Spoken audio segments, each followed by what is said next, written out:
밤사이에 서울 등 중부 곳곳에 꽤 많은 눈이 내렸습니다. 강원도 철원에는 17cm의 폭설이 내렸고 서울 등 수도권 일부 지역에는 한때 시간당 5cm 이상의 눈이 집중되면서 대설재난 문자가 발송되기도 했습니다. 오전까지는 주의가 필요한데요. 취재기자 연결해서 자세한 눈 상황 알아보겠습니다. 정혜윤 기자, 수도권은 눈이 그친 것 같은데 지금 남부지방이 문제라고요? 네, 그렇습니다. 이 새벽에는 수도권에 강한 눈이 집중됐다면 지금은 남부지방 쪽으로 다소 강한 눈이 내리고 있어서 주의가 필요합니다. 오늘 새벽 4시에 전북 부안 지역으로 시간당 5cm 이상의 강한 눈이 집중되면서 기상청에서 직접 발송하는 대설 재난 문자가 발송됐습니다. 조금 전 5시를 넘어서는 정읍 지역으로도 대설 재난 문자가 발송된 걸로 확인됐습니다. 앞서 오늘 새벽 1시에는 서울 노원구와 성북구 그리고 경기 남양주 쪽으로도 시간당 적설량이 5cm 이상에 달하면서 기상청에서 실시간으로 위험 상황을 해당 지역에 바로 알리는 대설 재난 안전 문자가 발송됐습니다. 이들 지역은 한두 시간 사이에 7cm 안팎의 눈이 내렸는데 현재 기온이 낮아서 인면도로 곳곳에서 내린 눈이 녹지 않고 그대로 쌓여있을 가능성이 큽니다. 그 밖의 지역에서 가장 많은 눈이 내린 곳은 강원도 철원, 양지 지역인데요. 17.3cm의 적설량을 기록했고 화천, 광덕고개 부근에서도 16cm가 넘는 많은 눈이 내렸습니다. 그 밖의 지역으로도 1에서 5cm 안팎의 눈이 내려 쌓여 있어서 각별한 주의가 필요합니다. 하지만 현재 레이더 상황을 보시면 수도권은 눈구름의 영향권에서 벗어나면서 눈이 잦아들었고요. 대설주의보도 새벽 4시 이후에는 모두 해제가 된 상황입니다. 지금은 눈구름이 남쪽으로 이동을 하면서 충청 이남 지방에 영향을 주고 있는데요. 남부 곳곳에 시간당 1에서 많게는 5cm 안팎의 다소 강한 눈을 뿌리고 있는 상황입니다. 이 때문에 대설주의보는 현재 충청도와 전북, 전남 해안, 또 경북 북부 지방으로 새로 내려진 상황입니다. 기상청은 오늘 이들 지역으로 오전까지 시간당 1에서 많게는 5cm가량의 강한 눈이 내리고 누적 적설량은 곳에 따라서 최고 8cm 안팎까지 내릴 것으로 보고 있습니다. 특히 남부 일부 지방은 이른 출근 시간대에 눈이 겹칠 수 있어서 앞으로 교통 혼잡과 또 차량 고립 등에 유의해달라고 당부했습니다. 또 서울 등 수도권은 출근길 눈이 내릴 가능성은 낮아졌지만 이미 내린 눈이 얼거나 또 살얼음이 만들어질 수 있어서 대비가 필요합니다. 지금까지 과학기상부에서 YTN 정혜윤입니다. 네, 조금 전까지 보신 것처럼 어젯밤부터 수도권 대부분 지역에 눈이 꽤 많이 내렸고요. 일부 지역에는 시간당 5cm가 넘는 강한 눈이 집중되기도 했습니다. 많은 눈이 내린 뒤 빙판길이나 살얼음이 예상되는 만큼 월요일 출근길부터 교통 혼잡이 우려되는 상황인데요. 현장에 YTN 취재기자 연결해 보겠습니다. 최승훈 기자. 네, 서울 여의도 환승센터에 나와 있습니다. 네, 전해드린 것처럼 수도권 일대에 꽤 많은 눈이 내렸는데 지금 상황은 어떻습니까?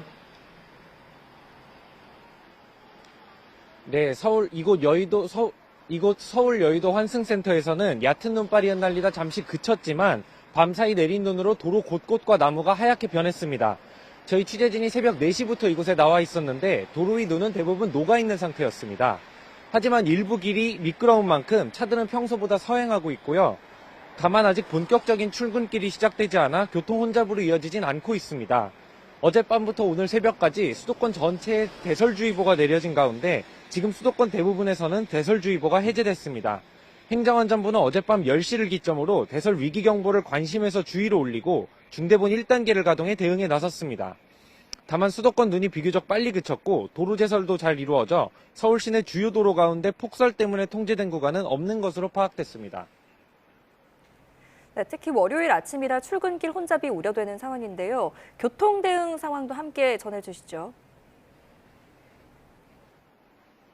네, 서울시는 출근길 혼잡이 예상됨에 따라 대중교통 출근 집중 배차 시간대를 평소보다 30분 연장해 운영한다고 밝혔습니다. 평소 출근 집중 배차 시간이 아침 7시부터 오전 9시까지인데요. 지하철 2호선과 5호선부터 8호선까지 집중 배차 시간을 오전 9시 반까지로 30분 늘리고 평소보다 20회가량 늘려 운행합니다. 시내버스도 오전 9시 반까지 최소 배차 간격을 유지해 운행할 계획입니다. 코레일 역시 1호선과 수인분당선, 경의중앙선 등 수도권 5개 노선을 대상으로 출근 시간 지하철 운행 횟수를 13회 늘릴 계획입니다. 오늘 이동하실 분들은 평소보다 조금 서둘러 나서시는 게 좋겠습니다. 또 눈이 내리는 지역은 가시거리가 급격히 짧아지고 밤사이 여러 빙판길이 되는 곳이 많으니 운전자들은 차량 운행 시 감속 운행하셔야겠습니다. 지금까지 서울 여의도 환승센터에서 YTN 최승훈입니다. 네, 이번엔 청와대로 가보겠습니다. 부동산 시장을 잡겠다는 의지를 거듭 강조하고 있는 이재명 대통령이 주말에도 밤낮을 가리지 않고 SNS에 글을 쏟아냈습니다. 집값 안정에 반드시 성공하겠다며 야당의 반박과 언론의 우려를 강하게 비판하기도 했습니다. 홍민기 기자입니다. 부동산 정상화는 과거 계곡정비 사업, 코스피 5천 달성보다 훨씬 쉽고 더 중요하다고 했던 이재명 대통령.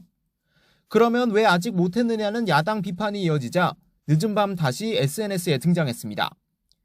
유치원생처럼 말을 제대로 못 알아듣는 분들이 있어 자세히 설명한다며 사람들의 놀림거리가 될 만큼 불가능해 보였던 사업도 이뤄낸 것처럼 집값 안정은 그보다 더 어렵지도 않고 훨씬 더 중요하며 무슨 수를 써서라도 성공할 거라고 강조했습니다. 국민 다수가 지지하는 정당한 정책이 있고 정부는 이를 행사할 의지도 있으니 여기에 맞서면 손해를 본다며 기회가 있을 때 다주택을 해소하라고도 적었습니다. 오는 5월 9일 다주택자 양도소득세 중과 유예 종료를 다시 확인하며 투기 세력에 사실상 최후 통첩을 날린 겁니다. 올해 5월 9일이 끝이다. 이건 이미 명백하게 예정된 거 아닙니까? 새로 시행령을 고치지 않는 한 그냥 끝나는 거죠. 이 대통령은 7시간 뒤 아침엔 다주택 규제로 인한 부작용을 분석한 기사를 공유하며 언론이 대체 왜 이렇게 망국적 투기를 편드는 거냐고 강하게 비판하기도 했습니다. 이 대통령의 부동산 관련 메시지는 지난달 23일부터 이어지고 있는데 최근엔 1200자를 넘을 정도로 길어지고 수위도 높아지고 있습니다. 청와대 관계자는 이 대통령의 SNS 메시지에 대해 정책 일관성과 실현 의지 강조, 의제 활성화 등의 목적이 있다고 설명했습니다. 이런 가운데 김용범 청와대 정책실장도 SNS를 통해 우리 국민의 재테크 수단이 부동산에서 주식으로 넘어왔다며 이미 바뀐 패러다임을 정착시켜야 한다고 밝혔습니다.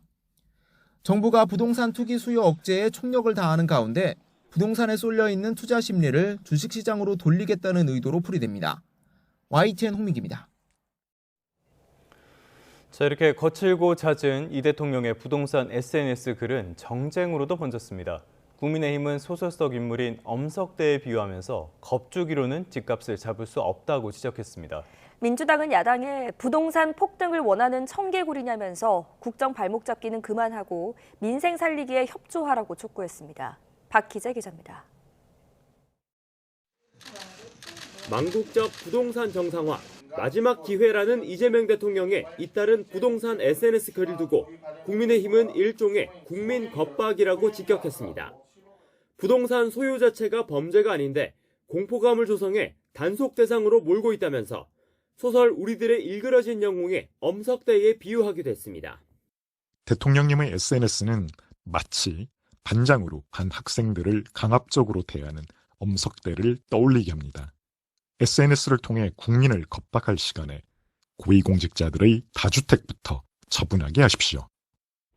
정부의 최근 수도권 공급 대책을 두고는 유휴부지 끌어모으기에다 문재인 정부 시절 확보하려다 좌초된 부지를 재탕한 거라고도 지적했습니다. 좌초됐던 부지를 다시 꺼내 새 물량처럼 포장했습니다. 문재인 정부의 실패를 그대로 가져와 놓고 대책이라고 말하는 것이 부끄럽지 않습니까? 개혁신당도 이 대통령의 잇단 SNS 글에 도파민이 아닌 데이터로 경고가 아닌 설계도로 말해야 할 시간이라고 지적했습니다. 반면 민주당은 그간 당 안팎에서 제기돼온 도심권 청년, 신혼부부 수요 중심의 부동산 공급책을 마련한 거라며 정부에 힘을 실었습니다. 용산 국제업무지구 또 과천의 경마장 부지와 방첩사 부지 어찌 보면 이제 시민들이 또는 주택을 필요로 하는 분들이 원하는 부지에 전략적으로 연일 부동산 정책을 비판하는 국민의힘에는 집값 폭등을 원하는 청개구리 정당이냐 반문하면서 당내 갈등을 물타게 하려는 정치 공세에 불과하다고 일축했습니다. 단 한 가구라도 더 공급하기 위해서 영끌해서 이렇게 공급 대책을 발표했는데 그거에 대해서도 계속 문제가 있다는 식으로 이렇게 지적하는 것은 정말 공당의 태도가 아닌 것 같고. 연초에 이사 수요가 몰리고 지방선거가 다가올수록 여야의 부동산 정책 공방은 더 치열해질 것으로 보입니다. 민주당은 당내 부동산 TF 가동에, 국민의힘은 서울시와의 정책 협의에 집중하면서 민심 잡기 행보를 이어갈 전망입니다. YTN 박희재입니다. 더불어민주당 내부에선 정청래 대표가 던진 조국혁신당과의 합당을 철회해야 한다는 주장이 다시 끓어오르고 있습니다. 이번 주 정 대표의 공약인 1인 1표제를 놓고 중앙위 투표도 진행되는데요. 이 투표 결과가 정 대표의 리더십을 평가하는 1차 분수령이 될 것이라는 관측도 나옵니다. 김다현 기자입니다. 고 이해찬 전 총리의 추모 기간이 끝나자마자 민주당에선 조국혁신당과의 합당 문제를 놓고 파열음이 터져 나왔습니다. 포문을 연 한준호 전 최고위원은 정청래 대표를 향해 합당 제안을 멈춰달라고 요청했습니다. 충분한 숙의 없는 통합은 또 다른 분열의 시작이 될 수 있습니다. 이어 합당이 지방선거 승리에 도움이 된다는 객관적 근거가 무엇인지, 후보연대 등 다양한 협력 방식이 있는데 왜 합당이어야 하는지 답해달라고 압박했습니다. 조국혁신당이 위헌 소지가 있는 토지공 개념을 포기하지 않는 한 합당 논의는 불가능하다. 정당의 정체성은 지분처럼 주고받을 대상이 아니다. SNS를 통해 여러 비판도 표출됐습니다. 그러나 민주당 지도부는 의원총회와 지역위원장 의견 수렴 등 정해진 절차를 차근차근 밟아나가겠다는 계획입니다. 당원들의 뜻과 의지를 모으는 절차들을 통해야 할 것이다. 앞서 정청래 대표는 지방선거 승리를 위해 사과할 각오로 제안했다고 밝힌 바 있는데, 당내에선 선거는 명분일 뿐 실제로는 연임을 위한 포석이 아니냐는 의심이 가시지 않고 있습니다. 국무위원과 최고위원이 합당 미략서를 제기하는 메시지도 포착됐는데, 정 대표 측은 물론 조국혁신당도 우당에 대한 최소한의 격을 갖추라고 반발했습니다. 실무 협의 시작도 되지 않은 시점에 미략 운운하는 것은 굉장히 악의적인 프레임이라고 생각을 합니다. 이번 주엔 정청래 대표의 공약인 1인 1표제를 놓고 중앙위 투표도 진행됩니다. 이 투표 결과가 합당 의제를 끌어가는 정 대표 리더십을 평가하는데 1차 분수령이 될 거란 관측도 나옵니다. YTN 김다현입니다. 다음 소식입니다. 김건희 씨 1심에 이어 이번 주엔 김건희 집사로 불리는 김예성 씨의 횡령 혐의 2심 선고가 나옵니다. 대장동 50억 클럽 의혹으로 재판을 받아온 곽상도 전 국민의힘 의원 부자의 1심 결과도 2년여 만에 나옵니다. 권민석 기자입니다. 서울중앙지방법원은 오는 5일 횡령 혐의로 기소된 김예성 씨의 선고 공판을 엽니다. 김건희 씨 일가의 집사로 불린 김 씨는 이른바 집사 게이트 핵심으로 꼽혀왔습니다. 김 씨가 설립한 렌터카 업체가 2023년 카카오 모빌리티와 HS 효성 등에서 184억 원을 부당하게 투자받았다는 의혹입니다. 김 씨는 조영탁 IMS 모빌리티 대표와 함께 회사 돈 24억 3천만 원을 빼돌린 혐의로 지난해 8월 재판에 넘겨졌습니다. 다만 김건희 씨를 염두에 두고 기업들이 보험성 투자를 한 게 아니냐는 집사 게이트 본류 의혹은 특검에서 수사를 마치지 못해 경찰로 넘어갔습니다. 김 씨 측은 그러나 특검 수사 범위를 벗어난 위법 기소라며 공소 기각을 주장해왔습니다. 이명현 특검팀이 기소한 최상병 수사 외압 사건은 오는 3일 공판 준비 기일이 진행됩니다. 윤석열 전 대통령이 경로한 뒤 대통령실과 국방부가 사건 처리에 조직적으로 개입했는지 본격적으로 다투게 됩니다. 이와 별도로 대장동 범죄 수익 은닉 혐의를 받는 곽상도 전 국민의힘 의원 부자의 1심 선고가 오는 6일 이루어집니다. 곽 전 의원과 아들 병채 씨가 기소된 지 2년 4개월 만입니다. 곽 전 의원은 2021년 화천대유에서 일하다 퇴직한 아들의 퇴직금과 상여금 명목으로 김만배 씨에게 50억 원을 수수한 혐의를 받습니다. 앞서 검찰은 곽 전 의원에게 징역 3년을, 아들에겐 징역 9년과 벌금 50억여 원을 구형했습니다. YTN 권민석입니다. 지난달 28일이죠. 법원이 대장동 사건과 닮은 꼴인 위례 신도시 개발 비리 의혹에 대해서도 민간 업자들에게 무죄를 선고했습니다. 앞서 대장동 사건에서 항소를 포기했던 검찰이 이번에도 같은 결정을 내릴지 관심이 집중됩니다. 염혜원 기자입니다.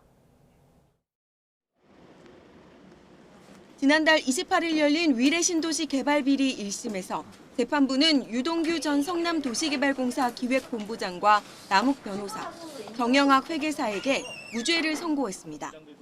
재판부는 위례 신도시 개발 사업 추진 당시에 확보한 정보가 부패방지법상 비밀에 해당하지만 이를 이용해 취득한 것은 사업자 지위뿐이라고 봤습니다.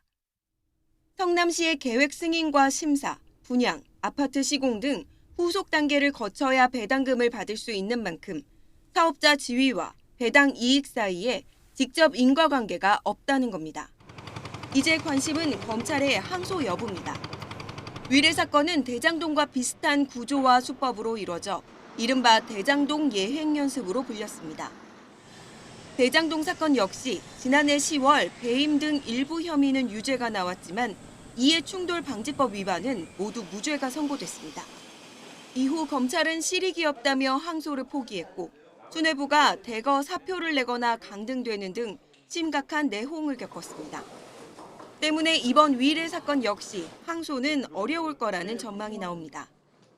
반면 대장동과 위례 사건이 완전 닮은 꼴은 아니라는 주장도 있습니다.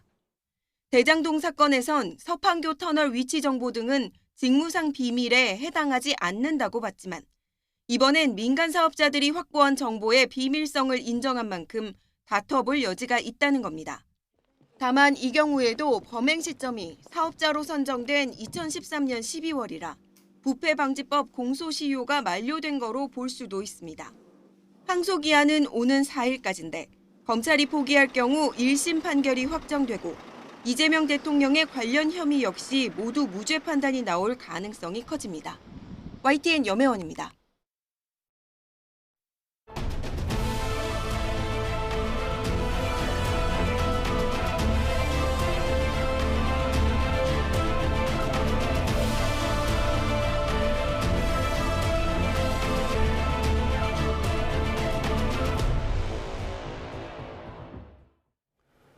네, 이번엔 미국으로 가보겠습니다. 트럼프의 관세 위협 속에 미국을 찾은 여한구 통상교섭본부장이 현지에서 릴레이 면담을 이어가고 있습니다. 관세 인상 절차 개시를 압박하는 미국 정부를 상대로 이르면 이달 말 대미투자특별법 처리 가능성을 거론하며 진화를 시도하고 있는 것으로 보입니다. 워싱턴 연결합니다. 신윤정 특파원. 네, 워싱턴입니다. 네, 워싱턴에서 관세 협상 주말에도 긴박하게 이루어졌다고요? 네, 그렇습니다. 여한구 산업통상부 통상교섭본부장, 현지 시간 휴일인 오늘도 이른 아침부터 릴레이 대미 접촉을 벌이고 있습니다. 제이미슨 그리어 미 무역대표부 대표 등 미 행정부 당국자는 물론 의회와 업계, 싱크탱크 관계자까지 다방면으로 접촉하고 있습니다.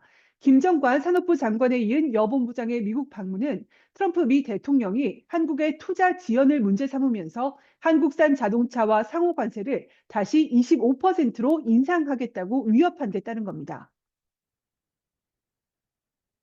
차분하게 대응을 하는 게 가장 중요하다고 생각합니다. 사실 지금 우리 이 글로벌 통상 환경이 우리나라뿐만 아니라 많은 나라들이 이런 진짜 하루하루 어떻게 보면 롤러코스터 같은 그런 상황을 겪고 있는데 미 행정부는 관세 25% 발효를 위해 연방관보 개제 등 행정, 실무 절차에도 착수한 것으로 알려졌는데 아직 관보 개제는 이루어지지 않았습니다. 하워드 러트닉 미 상무장관은 지난주 워싱턴에서 열린 이거닉 컬렉션 행사에서 대미 투자는 선택 사항이 아니라면서 조속한 대미 투자를 압박했습니다.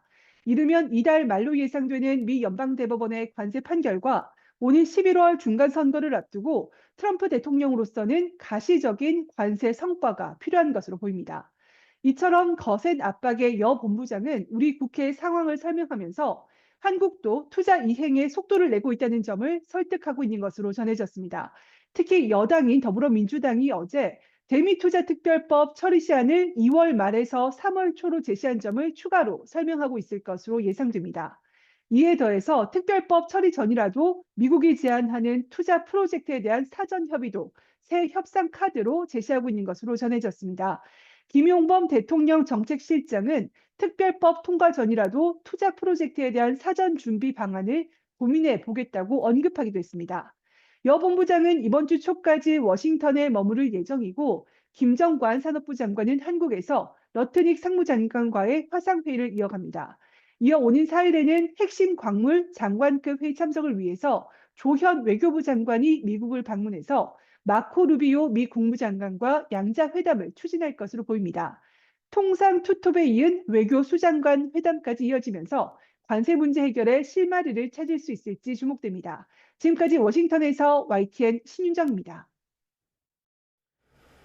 이렇게 논란의 중심에 선 대미투자특별법은 2월 임시국회 중에는 처리될 것으로 보입니다. 2월 말에서 3월 초쯤으로 예상되는데 더불어민주당은 미국 정부의 협상 방식에 대한 우려와 유감을 표명했습니다. 김문경 기자입니다. 더불어민주당이 대미투자특별법을 이르면 이달 처리하겠다는 방침을 밝혔습니다.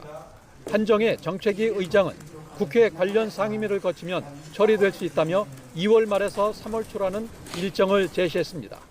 2월 말, 3월 초 가능하지 않을까 이렇게 판단된다는 것이죠. 그래서 가능하면 그 일정을 좀 지킬 수 있도록 노력하겠습니다. 그러면서 트럼프 대통령이 대미투자특별법 지연 처리를 거론하고 관세 재인상을 언급한 것에 대한 입장도 밝혔습니다. 한정혜 의장은 한미 공동 설명 자료를 보면 입법 절차를 거쳐야 한다는 걸 미국도 인지하고 있다고 덧붙였습니다.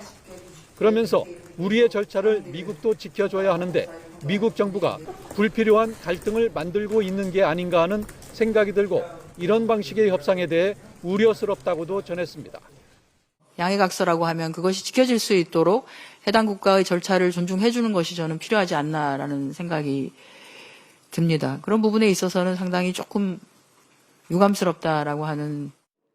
이런 가운데 여당은 이르면 오는 5일 본회의를 열어 산업 스파이 대응을 위한 간첩법 개정안 등 이른바 비쟁점 법안 80여 건을 우선 처리할 계획입니다.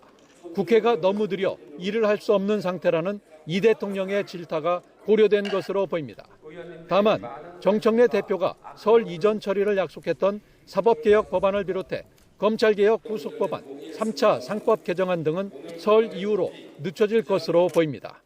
YTN 김문경입니다. 네, 계속해서 경제 뉴스 살펴보겠습니다. 지난달 수출 금액이 600억 달러를 돌파하며 1월 기준 역대 최고 실적을 갈아치웠습니다. 2달 연속 200억 달러를 돌파한 반도체 수출 호조의 영향이 컸습니다. 김태민 기자의 보도입니다. 올해 첫 달부터 수출 실적이 큰 폭으로 뛰어오르며 기분 좋은 출발을 알렸습니다. 1월 수출액은 지난해 같은 기간보다 34% 늘어난 658억 5천만 달러로 역대 1월 기준 최대치를 달성했습니다. 무역 수지는 87억 달러 흑자로 지난해 2월부터 12개월 연속 흑자 행렬을 이어갔습니다. 수출 호조를 이끈 건 세계적인 인공지능 열풍의 중심에 선 반도체였습니다. 1월 반도체 수출액은 지난해보다 2배 넘게 증가한 205억 4천만 달러로 2달 연속 200억 달러를 돌파했습니다. 전체 기간을 통틀어도 역대 2위 수준입니다. AI 인프라 투자가 증가하면서 메모리 반도체 분야 전반적으로 작년에 이어서 초과 수요 상태를 기록하고 있고 또 가격도 상승을 지속하고 있는 상황입니다. 이런 것들이 복합적으로 뒷받침이 되면서 자동차 수출도 하이브리드, 전기차 호실적에 힘입어 지난해보다 21.7% 증가한 60억 달러를 기록했습니다. 주력 품목 15개 가운데 13개 수출이 증가한 가운데 농수산식품, 화장품 등 소비재 유망 품목도 고른 성장세를 보였습니다. 반면 석유화학은 공급 과잉 여파로 단가가 하락하며 지난해보다도 수출이 1.5% 감소했습니다. 미국으로의 수출은 성장세를 유지했지만 반도체를 제외하면 관세 영향으로 자동차와 차 부품 등이 모두 부진했습니다. 정부는 최근 미국 관세 정책과 보호무역 확산으로 통상 환경의 불확실성이 증가하고 있는 만큼 미국과의 협의에 총력을 다하겠다고 강조했습니다. YTN 김태민입니다. 2월 2일 월요일 오늘의 주요 일정 함께 살펴보시죠. 눈 예보에 오늘 출퇴근 시간대 수도권 전철 운행 횟수가 13회 늘어나는데요. 코레일은 1호선과 수인분당선, 경의중앙선, 경춘선, 경강선 노선 증편을 통해서 출퇴근길 불편을 줄이겠다고 밝혔습니다. 국회 일정 조사 보겠습니다. 국회는 오늘 오후 2월 임시국회 첫 본회의를 개최하는데요. 본회의는 개회식과 함께 다음 주 대정부 질문을 앞두고 국무위원 등 출석 요구안 등을 처리할 예정입니다. 여야 합의에 따라 내일과 모레에는 각각 더불어민주당과 국민의힘의 교섭단체 대표연설을 진행할 계획입니다.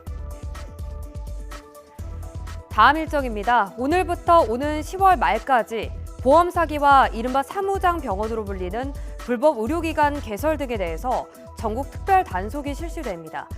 경찰은 보험 사기가 보험제도 신뢰를 무너뜨리고 선량한 가입자에게 피해를 주는 민생범죄라며 엄정 대응하겠다고 강조했습니다.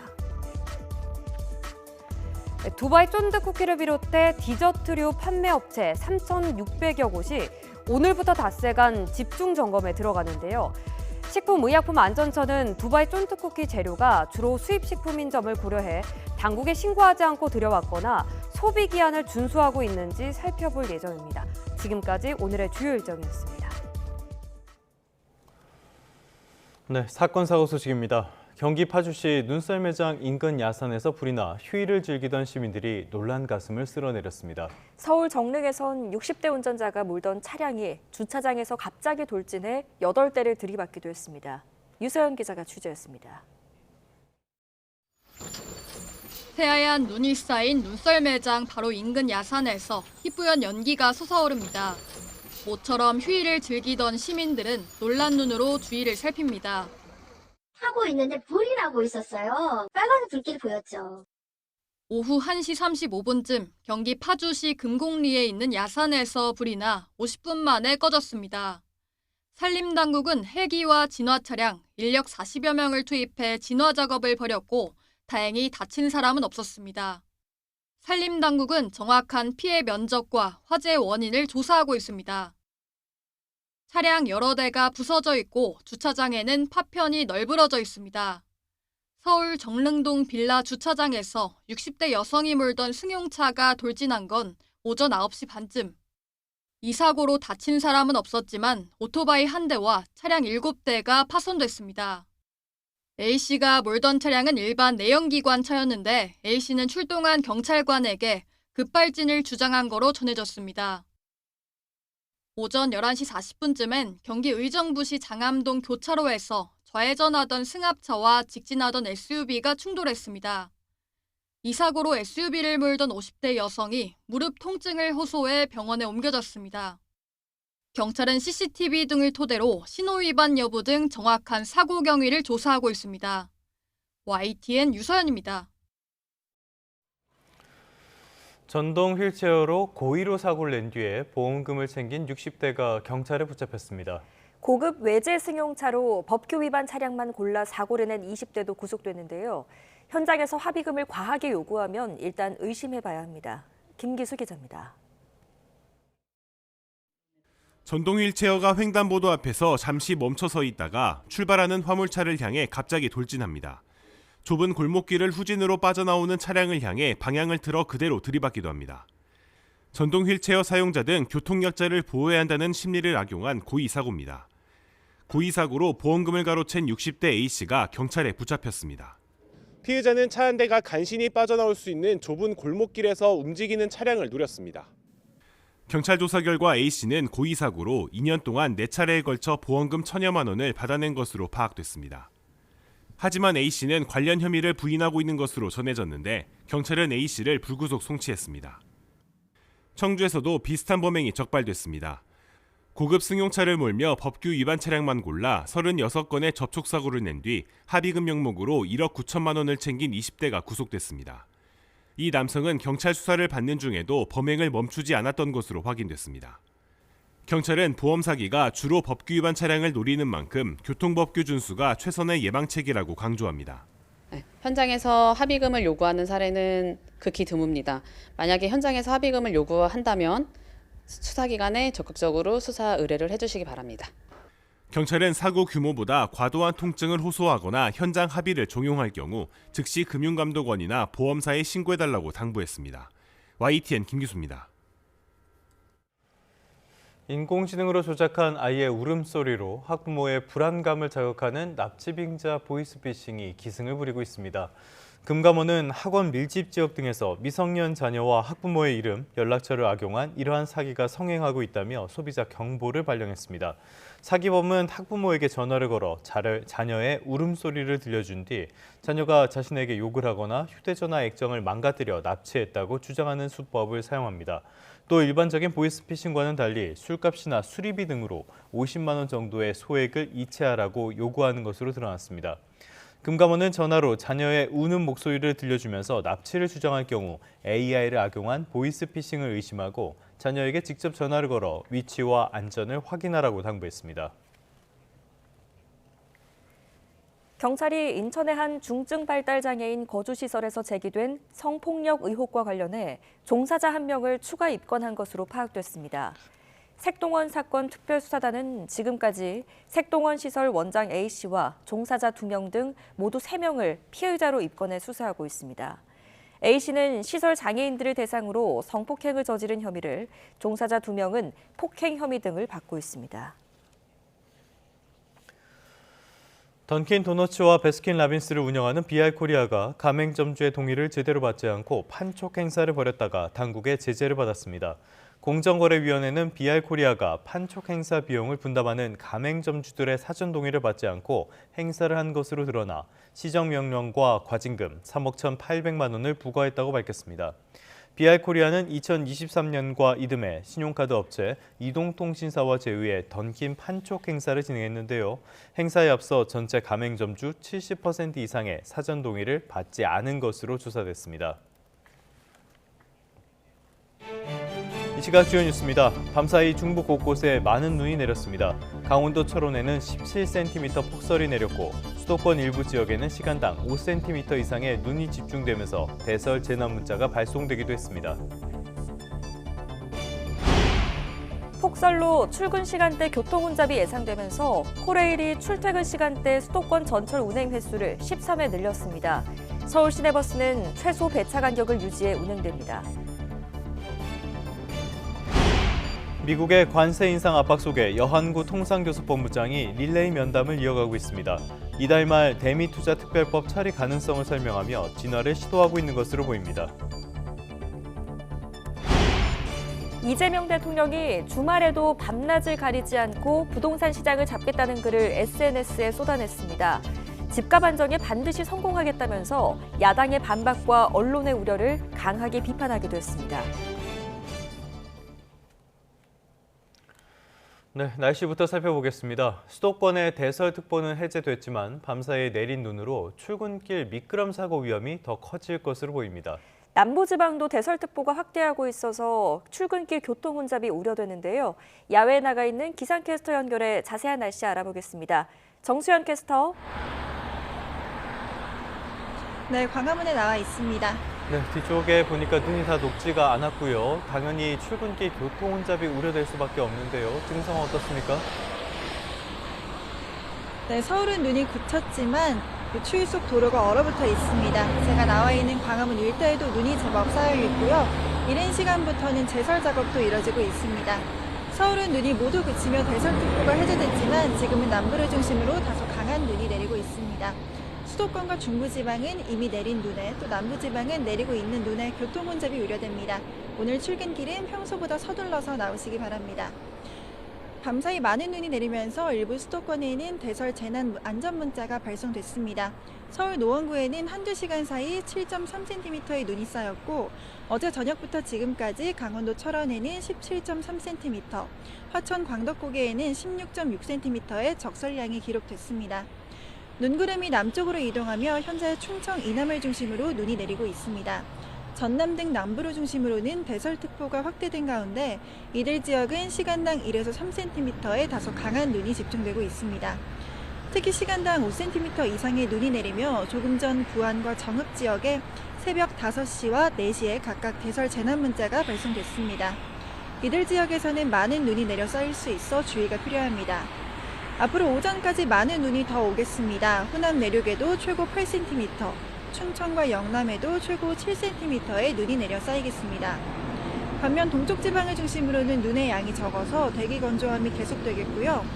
절기 입춘이 들어있는 이번 주는 심한 추위 없겠지만 미세먼지가 나타날 가능성이 있겠습니다. 눈이 내리는 지역에서는 오늘 오전까지 시간당 1에서 5cm의 강한 눈이 집중될 수 있겠습니다. 교통안전은 물론 시설물 피해에도 각별히 유의하시기 바랍니다. 지금까지 광화문에서 YTN 정수현입니다. 네, 이번엔 국제 뉴스 살펴보겠습니다. 미국과 이란의 군사적인 긴장이 최고조로 달한 뒤에 양측에서 일단 대화에 무게를 두는 듯한 메시지가 잇따라 나오고 있습니다. 하지만 미국은 군사적 선택도 배제하지 않고 있고 이란도 미국이 공격하면 확전이 불가피하다고 경고해 전면전이 현실화할 가능성도 배제할 수는 없습니다. 런던 조수연 특파원입니다. 하메네이 최고 지도자는 한 달간 이란을 뒤흔든 반정부 시위는 명백한 쿠데타였다고 주장했습니다. 코앞에 항공모함 전단을 배치하는 등 군사적 압박 수위를 높이고 있는 미국을 향해선 전쟁을 시작하면 확전이 불가피하다고 경고했습니다.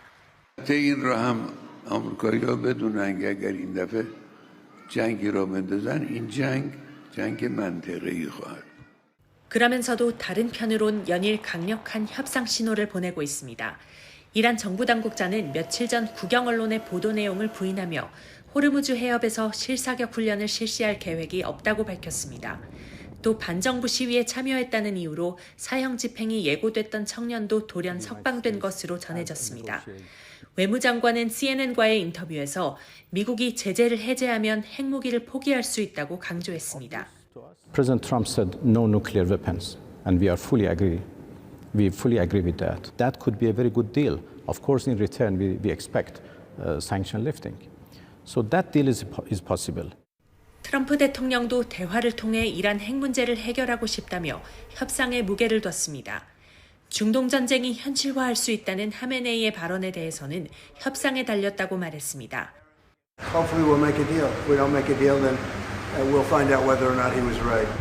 트럼프 대통령은 앞서 참모들에게 신속하고 결정적인 공격 방안을 마련하라고 지시했는데 내부에서는 이란 지도부 제거 시나리오까지 거론됐습니다. 비슷한 시점 미국과 이스라엘 장성들이 워싱턴에서 만나 군사 대비 태세를 논의한 사실이 뒤늦게 알려지면서 전면적인 충돌의 가능성도 여전히 배제할 수 없는 상황입니다. 런던에서 YTN 조수연입니다. 공화당의 텃밭으로 꼽히는 텍사스에서 보궐선거가 치러졌습니다. 지난 대선 때 트럼프가 대승을 거뒀던 곳인데요. 이번엔 민주당이 압승을 이뤄냈습니다. 트럼프 대통령까지 공화당 후보를 밀어달라고 나섰지만 무고한 시민들을 숨지게 한 미네소타 사태 여파로 여론은 냉랭했습니다. 이경아 기자입니다. 지난 31일 치러진 미국 텍사스주 연방 하원 의원 보궐선거에서 크리스천 메네피 민주당 후보가 당선됐습니다. 보편적인 건강보험을 약속하고 강경한 이민 정책을 이끄는 국토안보부 장관을 탄핵하겠다고 목소리를 높여온 인물입니다. 이로써 민주당은 연방 하원의회에서 여당 공화당과의 격차를 4석으로 줄였습니다. I'm going to fight each and every day to impeach Kristi Noem.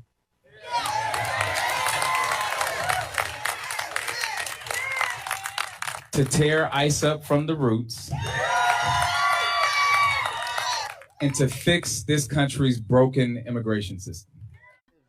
이변은 주 정부와 주 의회를 모두 여당이 장악한 텍사스주 상원 보궐선거에서 일어났습니다. 트럼프 미국 대통령이 지난 2024년 대선 당시 17%포인트 차로 압승한 선거구에서 민주당 후보가 큰 표차로 주 상원 의원에 당선된 겁니다. 트럼프 대통령이 선거 전 SNS에 글을 올려 공화당 후보 지지를 호소했지만 여론은 싸늘했습니다. You mean I won by 17 and this person lost? Things like that happen. Does it worry you about the Well, you don't know whether or not it's transferable. You know, I'm not on the ballot, so you don't know whether or not it's transferable. But... 트럼프 대통령 지지율이 하락하는 가운데 지난해 치러진 각종 선거에서 민주당은 여당 우세 지역을 포함해 주의회 의석을 20석 이상 늘렸습니다. 특히 이번 선거는 미네소타주 시민 2명이 미 이민세관 단속국 ICE 요원에게 사살된 뒤 규탄 집회가 이어지는 가운데 치러졌습니다. 이렇게 트럼프 대통령에 대한 반감이 커지면 오는 11월 중간선거에서 여당이 패배할 것이란 예상이 확산하고 있습니다. 한편 ICE가 5살 소년을 미끼로 아버지를 붙잡아 구금했다는 비판 속에 법원은 아이와 아버지를 풀어주라고 명령했습니다. 이 소년은 아버지와 함께 원래 살던 미네소타주 집으로 돌아갔습니다. YTN 이경아입니다. 미국의 중재로 우크라이나 에너지 시설 공격을 중단한 러시아가 민간인을 겨냥해서는 무차별 공습을 이어가고 있습니다. 우크라이나가 개전 후 가장 혹독한 겨울을 보내고 있는 가운데 종전안을 논의할 3자 회담은 이번 주에 이어질 예정입니다. 보도에 유투건 기자입니다. 우크라이나 최대 민간 에너지 기업의 통근 버스가 러시아의 드론 공격에 처참하게 파괴됐습니다. 교대 근무를 마치고 귀가하던 광부 수십 명이 참변을 당했습니다. 남부 자포리자에선 산부인과 병원이 2차례 드론 공격을 받아 여러 명이 다쳤습니다. Почула звук, як жужжання. Подивилася вікно, а воно почало спускатися прямо на пологовий. Я на всю палату вибігаємо. 우크라이나는 또 철도 기반 시설과 물류 시설도 공격을 받았다고 밝혔습니다. 러시아는 미국 요청에 따라 에너지 시설 공격만 잠시 중단했을 뿐 그 외엔 대상을 가리지 않고 무차별 공습을 이어가고 있습니다. 덮친 데 덮친 격으로 우크라이나에선 대규모 전력망 장애까지 발생했습니다. 지난 몇 달간 계속된 러시아의 집요한 공격으로 송전시설이 취약해진 여파입니다. 수도 키이우에서만 고층 아파트 3,500채의 주민들이 영하 20도에 육박하는 한파를 난방도 없이 맨몸으로 버텼습니다. Опалення теж немає, воно то є, то включають, то вимикають, і зараз складновато трошки. 우크라이나 국민이 혹독한 겨울을 보내는 가운데 미국을 포함한 세 나라는 오는 4일부터 이틀간 아랍에미리트에서 종전회담을 속개하기로 합의했습니다. 하지만 영토 문제나 우크라이나군 철수 등을 놓고 양측 입장이 팽팽히 맞서고 있어 전망은 여전히 불투명합니다. YTN 유투건입니다. 경제 한 줄 뉴스입니다. 택배 물량이 몰리는 설 명절을 맞아 국토교통부가 오늘부터 27일까지 4주 동안 설 명절 택배 특별관리 기간을 운영합니다. 정부가 설 명절을 앞두고 오늘부터 2주 동안 한우 가격을 최대 반값 할인해주는 행사를 진행합니다. 스타벅스 코리아가 오늘부터 증정품 가습기 39만여 개에 대한 자발적 리콜에 들어갑니다.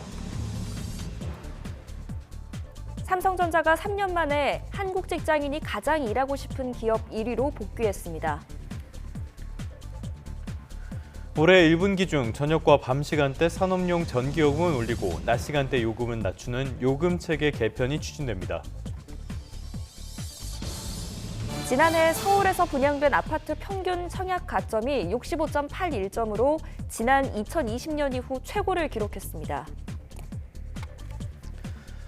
국토교통부는 서울 서초구 원지동, 신원동, 염곡동, 내곡동 일대에 서리풀 1지구 공공주택지구를 지정 고시한다고 밝혔습니다. 지금까지 경제 한 줄 뉴스였습니다. 다음 소식입니다. 징역 1년 8개월이 선고된 1심 판결에 대해 특검에 이어 김건희 씨 측도 항소할 전망입니다.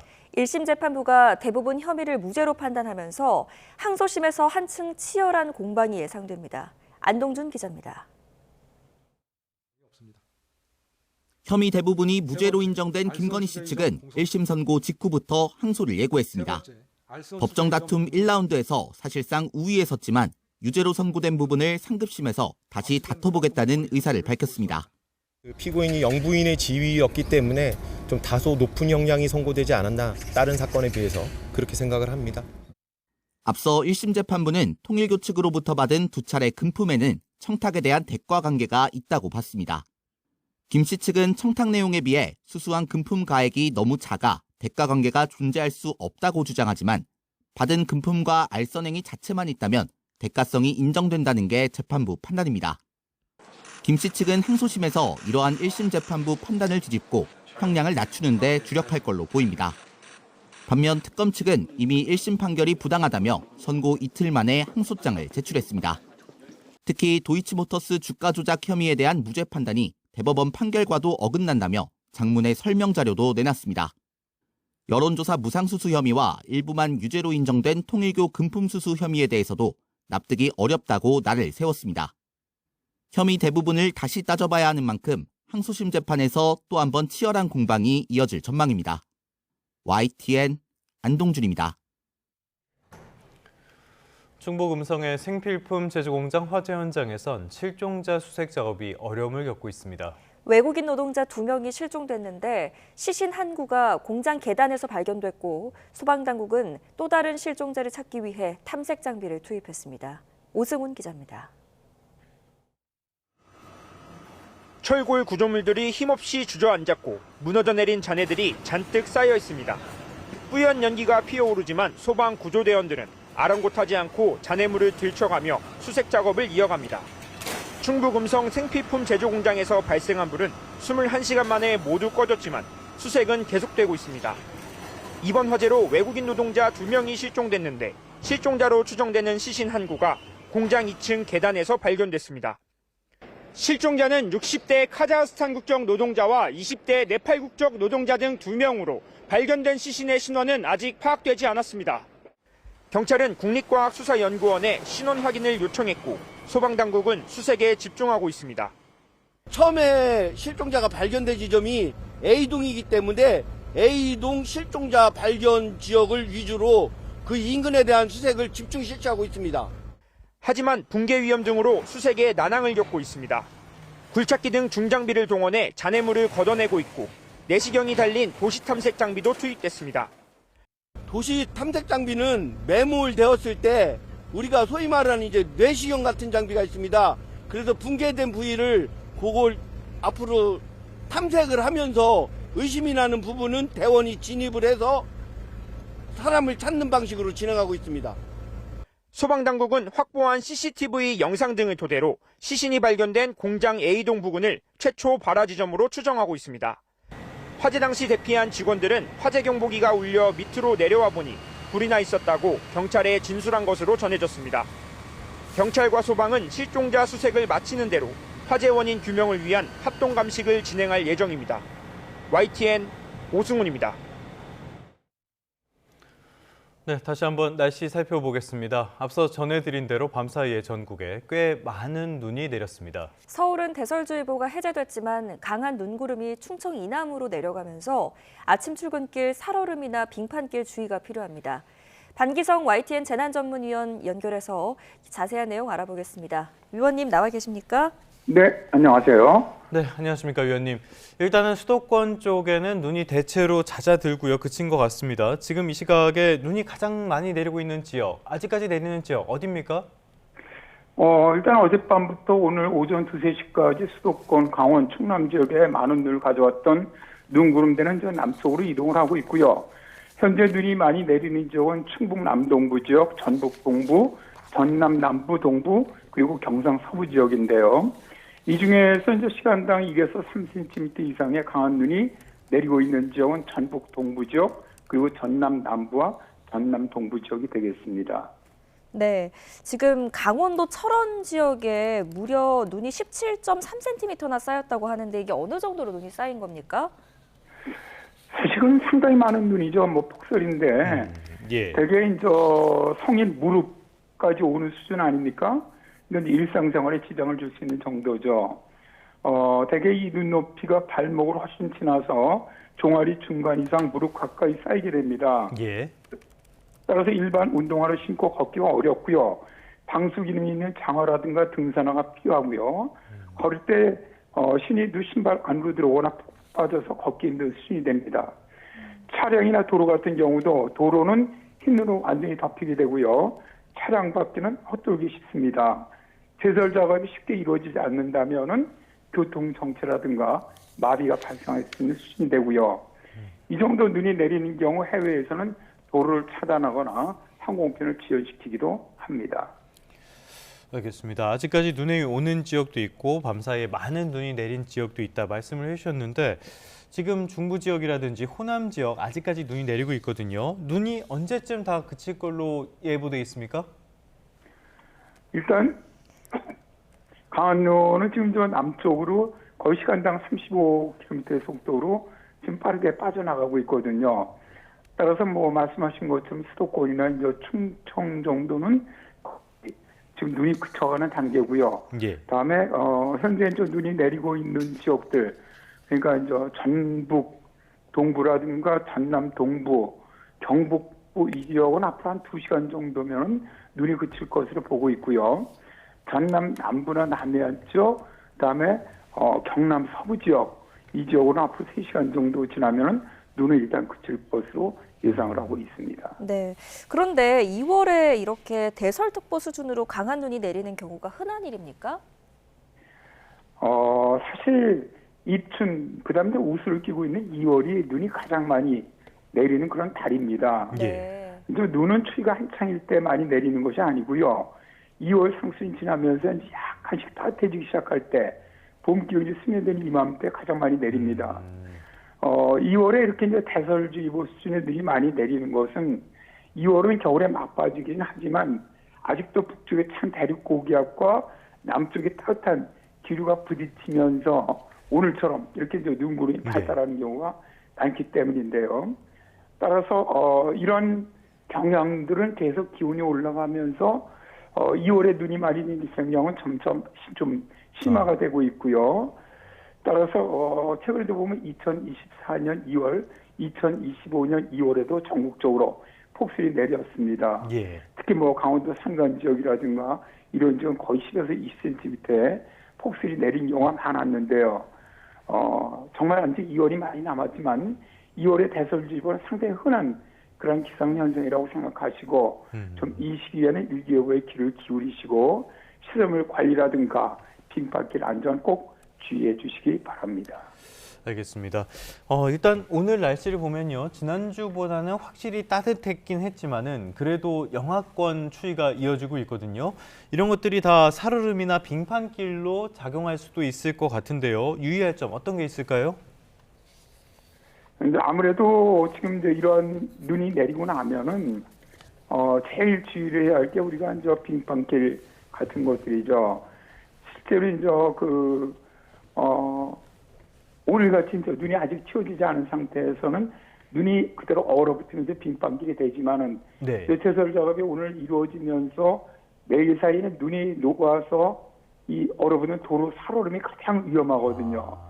도로 살얼음 같은 경우는 제설 거리가 거의 일반 도로에 비해서 15배 이상 길어집니다. 또 눈이 덮여 있는 길보다도 길기 때문에 이 제동 거리가 길어지다 보니까 다중 추돌 사고가 이루어질 확률이 매우 높고요. 특히 눈이 녹은 상태에서 새벽 같은 경우에는 눈이 이런 도로 살얼음이 많이 내리는 지역이 있거든요. 교량이라든가 뭐 혹은 이런 그늘진 도로라든가 혹은 이런 어떤 터널, 진출입구라든가 이런 지역에서는 각별히 좀 교통안전에 유의를 해야 할 것으로 보입니다. 네, 안전을 위해서는 되도록 대중교통 이용하는 것도 좋겠습니다. 그런데 올해 겨울에 한파가 유독 더 춥고 길게 느껴지기도 했는데 이게 전리저기압 때문이라고 하는데 전리저기압이 뭡니까? 그렇죠. 이번에 이제 굉장히 길었던 것이 전리저기압인데요. 이 상층에 이제 그러니까 5km 상층에 보면은 웨이브의 형태로 북방과 이렇게 제트기류가 흐릅니다. 제트기류가 흐르는데 제트기류가 평소에는 웨이브 형태로 흐르다가 이게 이제 굉장히 남쪽으로 깊게 내려오는 경우는 상층에 분리된 고저기압이 발생하게 됩니다. 그래서 분리고저기압이라고 하는데 특히 겨울에는 이제 우리나라 북동쪽 상공으로 상층에 분리된 저기압이 나타나는데 이것을 떨어진 저기압이다. 전리저기압이라고 부르죠. 이런 전리저기압이 만들어지면은 기압계 이동이 매우 느려지는 그런 특성이 있습니다. 예. 보통은 일주일, 길어지면 한 보름까지도 이 전리저기압의 형태를 받게 되는데 전리저기압이 우리나라 북동쪽 상공에 있을 경우 우리나라는 계속 상층이나 지상에 북서쪽부터 찬 공기가 계속 내려오기 때문에 추위가 오랫동안 지속되는 그런 특성이 있는데요. 이번 1월 20일부터 시작되던 한파 같은 경우는 북반구에 2개의 파가 내려와서 강하게 내려왔습니다. 이걸 2파라고 하거든요. 보통은 이제 유럽까지 내려가면 3파가 많이 발생을 하는데 이번엔 2개의 파가 내려왔는데 동아시아 그다음에 이제 북미 쪽으로 내려왔죠. 그래서 이 지역으로는 굉장히 강력한 한파와 폭설이 많이 내렸는데요. 이런 이파의 특징이 굉장히 저지성이 강하다. 전류저기압이 만들어지면서 굉장히 오랫동안 파가 지속되는 특징이 있고요. 다음에 더 강한 한파가 내려온다는 그런 특징이 있습니다. 네, 전리저기압. 쉽게 말씀을 정리를 해보자면은 본대에서 떨어져 나와서 제자리를 맴도는 차가운 공기 정도로 이해하면 편할 것 같은데요. 이번 눈이 그치고 나면은 강추위도 끝나는 겁니까? 뭐 이제는 지난주처럼 길게 이어진 한파 추위는 이제 없을 것으로 보입니다. 예. 일단 뭐 내일 서울 지방 아침 최저 영하 7도로 평년보다는 낮지만 내일 낮부터는 기온이 올라서 평년보다 높아지고요. 수요일, 목요일은 평년보다 따뜻할 것으로 보입니다. 다만 이제 목요일에 약한 기압골이 통과한 후에 다시 강한 시베리아 고기압이 남아할 것으로 보이는데요. 서울의 경우 금요일은 6일부터 다음 주 월요일은 9일까지 이번엔 나흘 동안입니다. 짧죠? 평년보다 기온이 낮은 추위가 있을 것으로 보이고요. 예. 현재 예상으로는 이번 주 토요일이죠. 7일에 서울이 영하 10도로 가장 기온은 낮을 것으로 보입니다. 그러나 그 이후부터 기압기 이동이 매우 빨라지면서 다음 주부터는 평년보다 기온이 높을 것으로 예상됩니다. 문제는 겨울철에는 날씨가 따뜻해지면 미세먼지 농도가 높아집니다. 이번 주에도 그래서 미세먼지 농도가 높을 것으로 보이거든요. 예. 건강관리 이해하시기 바랍니다. 네, 자, 긴 한파가 끝난다고 해도 걱정되는 것이 바로 건조한 날씨인데요. 건조할수록 화재 위험도 커지는 거죠? 네, 그렇습니다.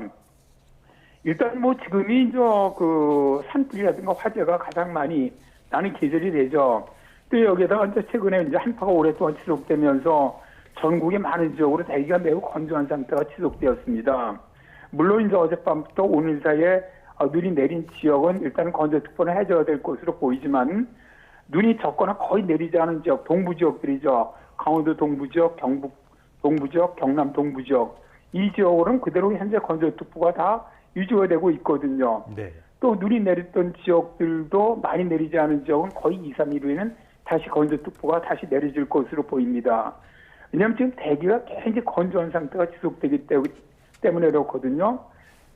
이때 이제 만일 바람이 좀 더 강하게 부는 날씨가 되면은 작은 불씨가 큰 화재로 이어질 가능성이 매우 높습니다. 추위가 풀리면서 아무래도 난방기기 사용은 줄어들겠지만 또 여기에 비해서 경각심도 줄어들거든요. 예. 근데 이런 건조한 날씨는 계속 그런 상태가 지속되기 때문에 불씨 관리 더욱더 각별히 관리해야 할 것으로 보입니다. 알겠습니다. 불씨 관리까지 이야기 들어봤습니다. 지금까지 반기성 YTN 재난 전문위원 연결해서 자세한 날씨 상황 짚어봤습니다. 오늘 말씀 고맙습니다. 네, 감사합니다.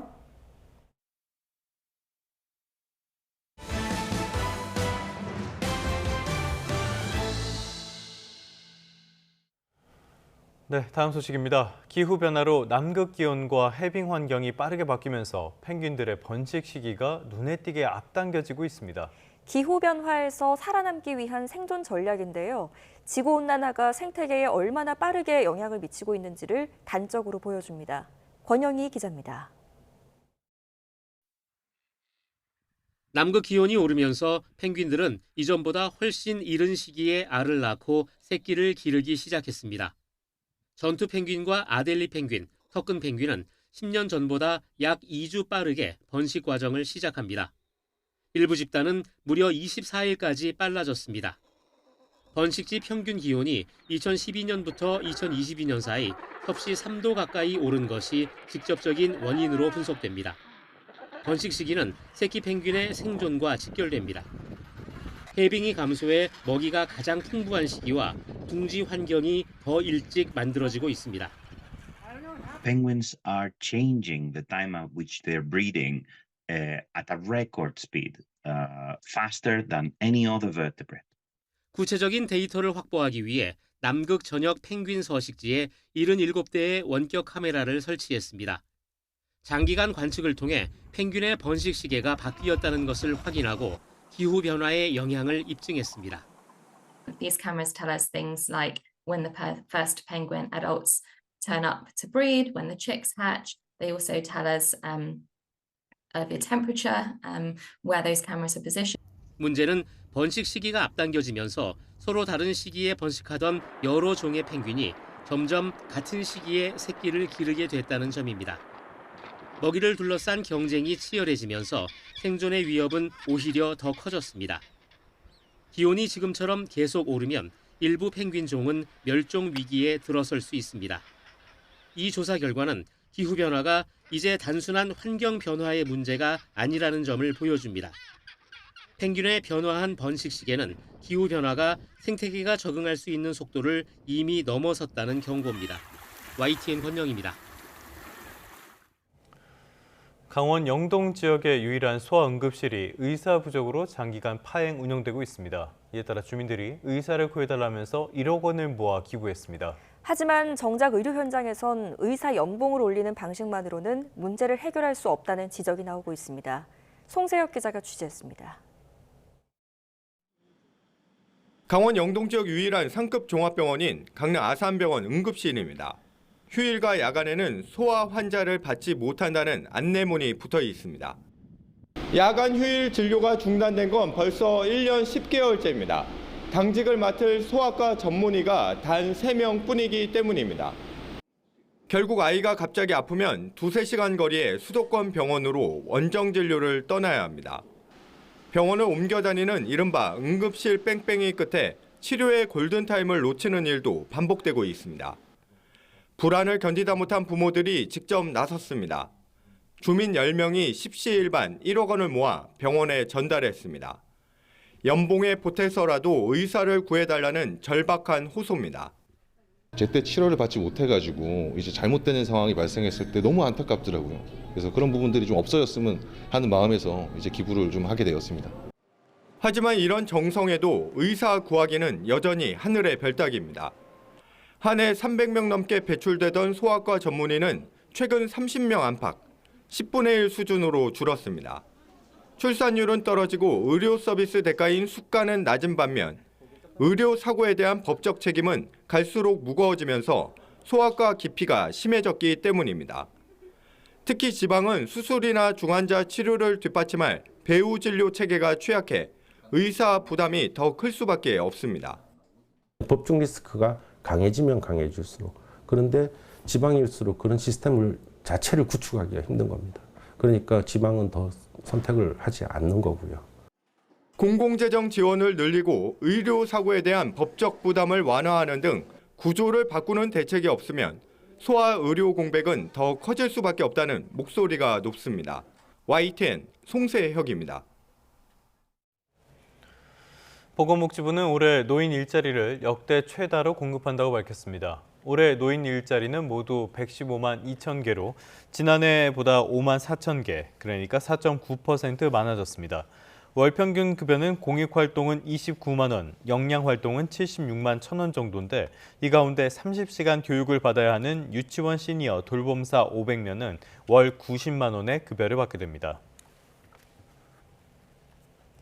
2021년생인 지난해 3세 아동들의 소재와 안전조사 결과 모두 문제 없는 것으로 확인됐습니다. 보건복지부와 경찰청은 가정양육을 하는 2021년생 아동 15,961명의 가정을 직접 방문해 99.99%의 안전을 직접 확인했다고 설명했습니다. 조사 과정에서 학대가 의심돼 신고된 사례는 없었지만 소재를 파악하기 어려운 아동 2명은 경찰이 수사에 착수해 모두 소재를 확인했습니다.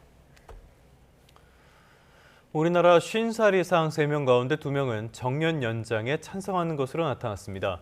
국민연금연구원이 2024년 전국 50세 이상 가구원과 배우자 8,394명을 대상으로 진행한 제10차 국민노후보장 패널 부가조사 결과를 발표했습니다.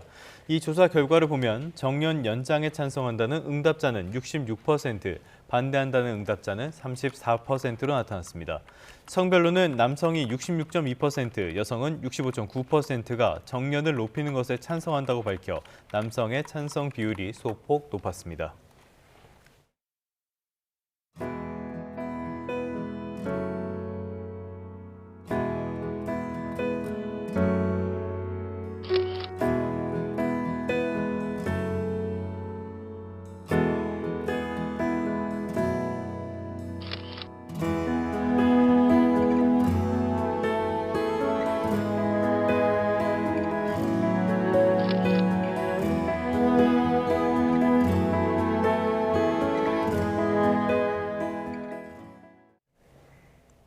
스포츠 3부 잠시 뒤에 계속됩니다.